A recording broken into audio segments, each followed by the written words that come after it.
mais pour essayer voilà, de toucher à ce mystère qu'est la souffrance, car le Christ lui-même a souffert. Et il n'est pas venu au fond supprimer la souffrance, mais il est venu l'habiter dans sa chair, comme disait Bernanos. Et voilà, donc il ne s'agira pas ici de répondre tellement à la question de pourquoi la souffrance, mais plutôt de voir la manière dont dans l'Écriture, à travers Saint Paul et le psaume 142 aujourd'hui, eh bien, il nous est montré voilà, de traverser cette souffrance, à la fois de la vivre telle qu'elle nous est donnée de la vivre, telle qu'on l'a subie parfois, et en même temps, qu'est-ce qui nous est permis de sentir, qu'est-ce qui nous est donné de sentir au sein même de cette souffrance, au-delà d'elle-même, dans l'espérance d'une restauration. Car s'il est vrai que il y a eu une rupture au moment du péché originel entre Dieu et l'homme, entre l'homme et la création. Dieu dit en Genèse 3, verset 17, maudit soit le sol à cause de toi. Voilà, il dit ça à Adam au moment de sa faute, au moment de sa désobéissance à Dieu. Et à ce moment-là, il y a une désunion, une communion qui se perd à Dieu, vis-à-vis de Dieu et vis-à-vis de la création. Et en même temps, ce n'est pas une punition pure et purement inféconde, mais à l'intérieur même de cette punition, il y a une espérance, il y a l'espérance d'une restauration. Donc Dieu ne punit pas juste pour punir et de manière irréversible, mais il punit car il s'agit de punir, puisqu'effectivement il y a eu désobéissance, libre désobéissance, mais euh, comme dit saint Paul aussi, voilà, ah non, c'est dans la lettre aux Hébreux qui n'a pas écrite apparemment par saint Paul, mais voilà, Dieu corrige ses enfants. Et heureux sommes-nous si nous sommes corrigés, et il serait malheureux au contraire si l'on n'était jamais corrigé, puisque ça signifierait au fond que voilà, Dieu le Père s'est comme désintéressé de nous, même s'il en est jamais ainsi, mais parfois on s'éloigne tellement de lui qu'on ne sent même plus ses corrections et qu'il en est même plus question puisqu'on a quitté complètement la maison. Donc, mais bon, il demeure toujours, je pense, une certaine douleur au cœur, comme le fils prodigue qui profite un temps et puis finalement qui se rend compte de sa misère et qui revient vers son père qui l'accueille avec grande joie. Et qui lui dit, et qui dit à son frère aîné qui lui était resté avec son père, il lui dit, bah réjouis-toi car ton frère qui était perdu, qui était voué à la mort, est revenu à la vie. Eh bien, voilà, on va voir aujourd'hui avec saint Paul et le psaume 142. Alors, saint Paul, lettre aux Romains, chapitres 7 et 8. Voilà, saint Paul commence par une certaine supplication, ou en tout cas un certain constat douloureux. C'est qu'il se rend compte qu'il fait le mal qu'il ne voudrait pas faire et qu'il ne fait pas le bien qu'il voudrait faire. Voilà, il découvre en lui deux lois, la loi de la chair et la loi de l'esprit qui sont en bataille. Et, et en même temps, s'il souffre du mal qu'il fait ou du bien qu'il ne fait pas, c'est bien en même temps qu'il reconnaît la beauté et la bonté de la loi de Dieu, de la loi de l'esprit. Et donc chaque fois qu'il n'y est pas, par notre faiblesse, et qui est la marque du péché originel, eh bien il y a cette tristesse, et donc il y a aussi une souffrance de l'homme à l'égard de son péché, de ses fautes. Et, mais là encore, cette souffrance-là implique que Dieu est là, et qu'il nous aime, et qu'il est miséricordieux, puisque au fond il met en nous le désir de nous réconcilier avec lui. Et il nous est donné d'ailleurs de vivre le sacrement de réconciliation. Il y a déjà les examens de conscience personnels, la prière personnelle, le fait de demander pardon à Dieu. Durant la messe aussi, nous sommes pardonnés, au moins pour les péchés véniels, voilà, par le Kyrie eleison, Seigneur prends pitié, et l'acte de contrition. Mais il y a aussi le sacrement de réconciliation qui là vient affermir encore davantage le pardon de Dieu en nous et puis les grâces qui correspondent voilà, à des faiblesses que nous avons et qui viennent nous sauver, qui viennent nous restaurer et nous rendre plus forts, nous relever. Voilà, c'est ça qui se produit lorsqu'on va au confessionnal. On y va pour être relevé, pour se relever. Et rien que ce geste, sans parler même sans même parler voilà, de la bénédiction du Père, et bien rien que ce geste, Dieu nous voit, Dieu sonde les cœurs, et Dieu nous restaure et surtout remet en nous la joie. Voilà, dans le psaume 50 que nous prions ce matin, durant les laudes, voilà, restaure en moi la joie d'être sauvé. Eh bien, c'est ça qui se réveille en nous. Donc, voilà, on va voir tout de suite avec directement au chapitre 8 de Saint Paul, dans la lettre aux Romains. Saint Paul nous dit « J'estime en effet qu'il n'y a pas de commune mesure entre la souffrance du temps présent et la gloire qui va être révélée pour nous. » Pour nous, à savoir les enfants de Dieu, et nous allons voir un peu plus loin en continuant ce passage, ce qui se produit. Car comme nous l'avions dans l'évangile hier, Jésus dit voilà, il y a beaucoup d'appelés, mais il y a peu d'élus. Et être élu de Dieu, ce n'est pas, ça ne veut pas dire que nous soyons plus dignes que d'autres, si tant est que nous le soyons, que nous soyons élus, mais ça veut dire que nous avons essayé, tout du moins, d'accueillir la grâce de Dieu. Et c'est là le seul mérite que nous avons, au fond.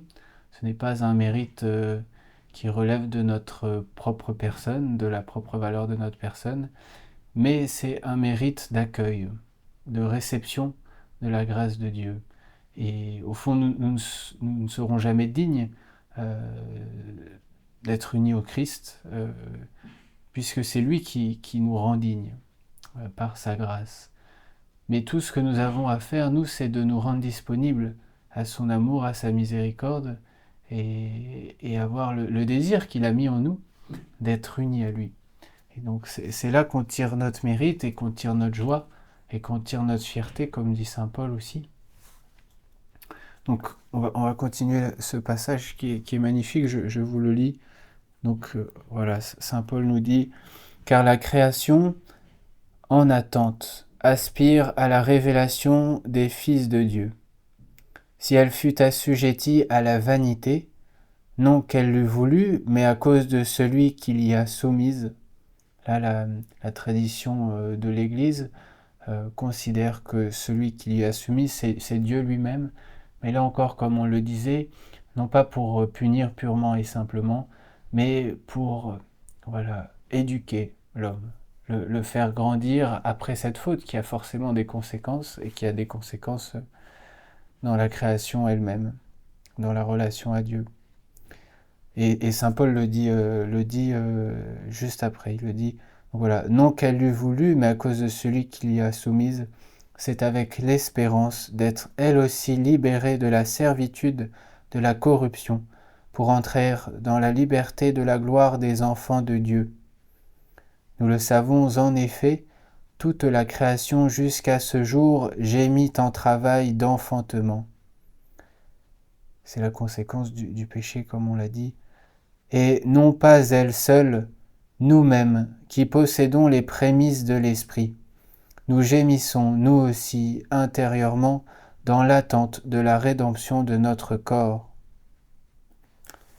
Car comme on l'a dit au début de la vidéo, nous aussi qui possédons, comme dit saint Paul, les prémices de l'Esprit, nous aussi qui avons été sauvés par l'eau du baptême, et qui continuons d'être restaurés par les sacrements, par la prière, par l'écriture sainte, par notre relation intime à Dieu, eh bien malgré tout nous souffrons, et le Christ lui-même a souffert. Mais juste avant ce passage-là, saint Paul nous dit au verset 17, il nous dit « Enfant et donc héritier », il parle de nous, héritier de Dieu et co-héritier du Christ, puisque nous souffrons avec lui pour être aussi glorifiés avec lui.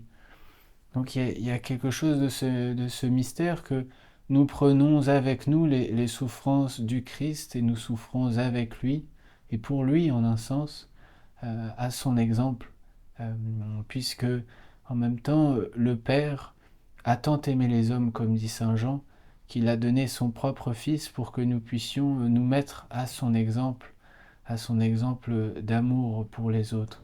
Et donc, comme dit Saint Paul, nous sommes co-héritiers du Christ et nous sommes aussi par là rendus participants du salut des âmes, de la grâce du Christ. Et il le dit un peu plus loin, il dit nous avons, voilà, afin que nous soyons l'aîné d'une multitude de frères. Voilà notre vocation en tant que chrétiens dans le monde. Et voilà, il nous restaure. Dieu le Père nous restaure par le Christ comme ses enfants. Et nous devenons participants de la grâce et du salut du monde. Et Saint Paul dit au verset 25 de ce même chapitre 8, il dit « Espérer ce que nous ne voyons pas, c'est l'attendre avec constance. » Et il dit car effectivement, nous espérons quelque chose que nous ne voyons pas. Mais il en va dans la nature même de l'espérance que d'espérer quelque chose qu'on ne voit pas, ou du moins pas distinctement, mais qui pourtant se laisse entrevoir, qui se laisse sentir et qui se laisse déjà goûter, puisque s'il est vrai que nous ne sommes pas encore au ciel, eh bien nous goûtons déjà le ciel ici-bas, et le ciel est déjà là, en un sens, par la grâce du Christ, par sa venue ici-bas, et nous goûtons son amour.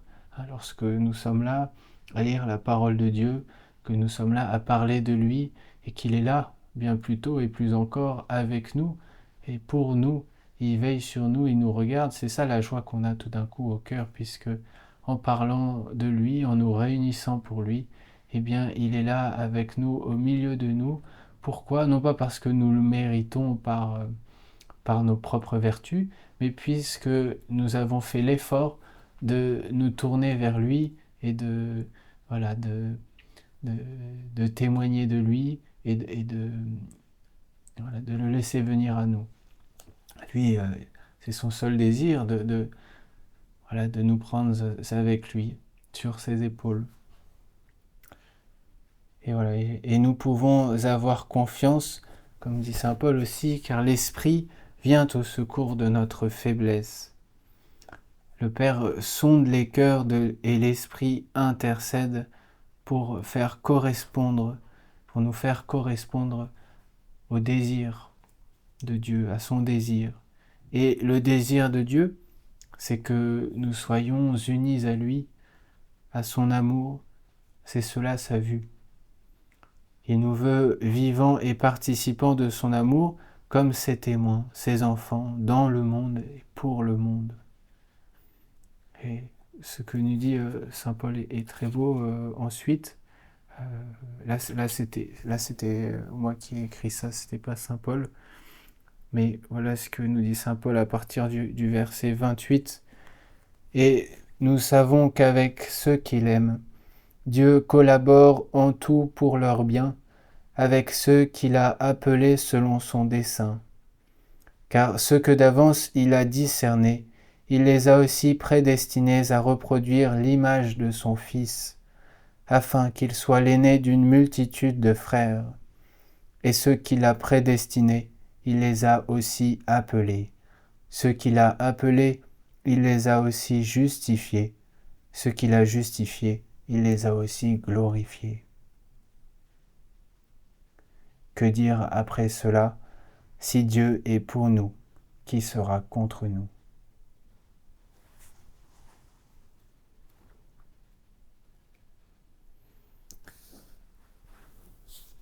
Voilà, pour finir, on va lire le psaume 142, voilà, qui part aussi d'une supplication et qui va vers la confiance en Dieu, vers l'espérance qui est déjà vécue.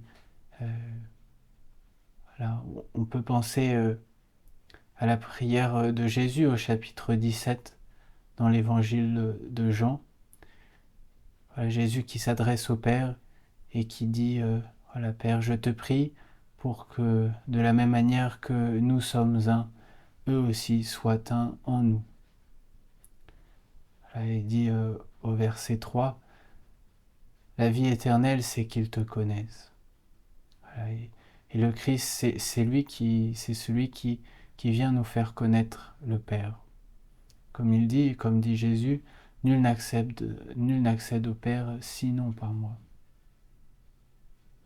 Et en même temps, nul ne reçoit Jésus sinon grâce au Père, comme Pierre qui témoigne du fait que Jésus est fils de Dieu lorsqu'il lui pose la question, Pierre, qui suis-je pour toi? Et Pierre qui lui dit, tu es le fils de Dieu. Et Jésus qui lui répond, heureux sois-tu, Pierre, car ce que tu dis là, tu ne le dis pas par l'esprit du monde, par l'esprit des hommes, mais c'est mon Père qui est aux cieux qui te l'a enseigné. Voilà, le psaume 142 à partir du verset 4. Le souffle en moi s'épuise, mon cœur au fond de moi s'épouvante. Je me souviens des jours d'autrefois, je me redis toutes tes actions. Sur l'œuvre de tes mains, je médite, je tends les mains vers toi. Me voici devant toi comme une terre assoiffée. Vite, réponds-moi, Seigneur, je suis à bout de souffle. Ne me cache pas ton visage, je serai de ceux qui tombent dans la fosse. Fais que j'entende au matin ton amour, car je compte sur toi. Montre-moi le chemin que je dois prendre, vers toi j'élève mon âme. Délivre-moi de mes ennemis, Seigneur, j'ai un abri auprès de toi. Apprends-moi à faire ta volonté, car tu es mon Dieu. Ton souffle est bienfaisant, qu'il me guide en un pays de plaine. Pour l'honneur de ton nom, Seigneur, fais-moi vivre, à cause de ta justice, tire-moi de la détresse.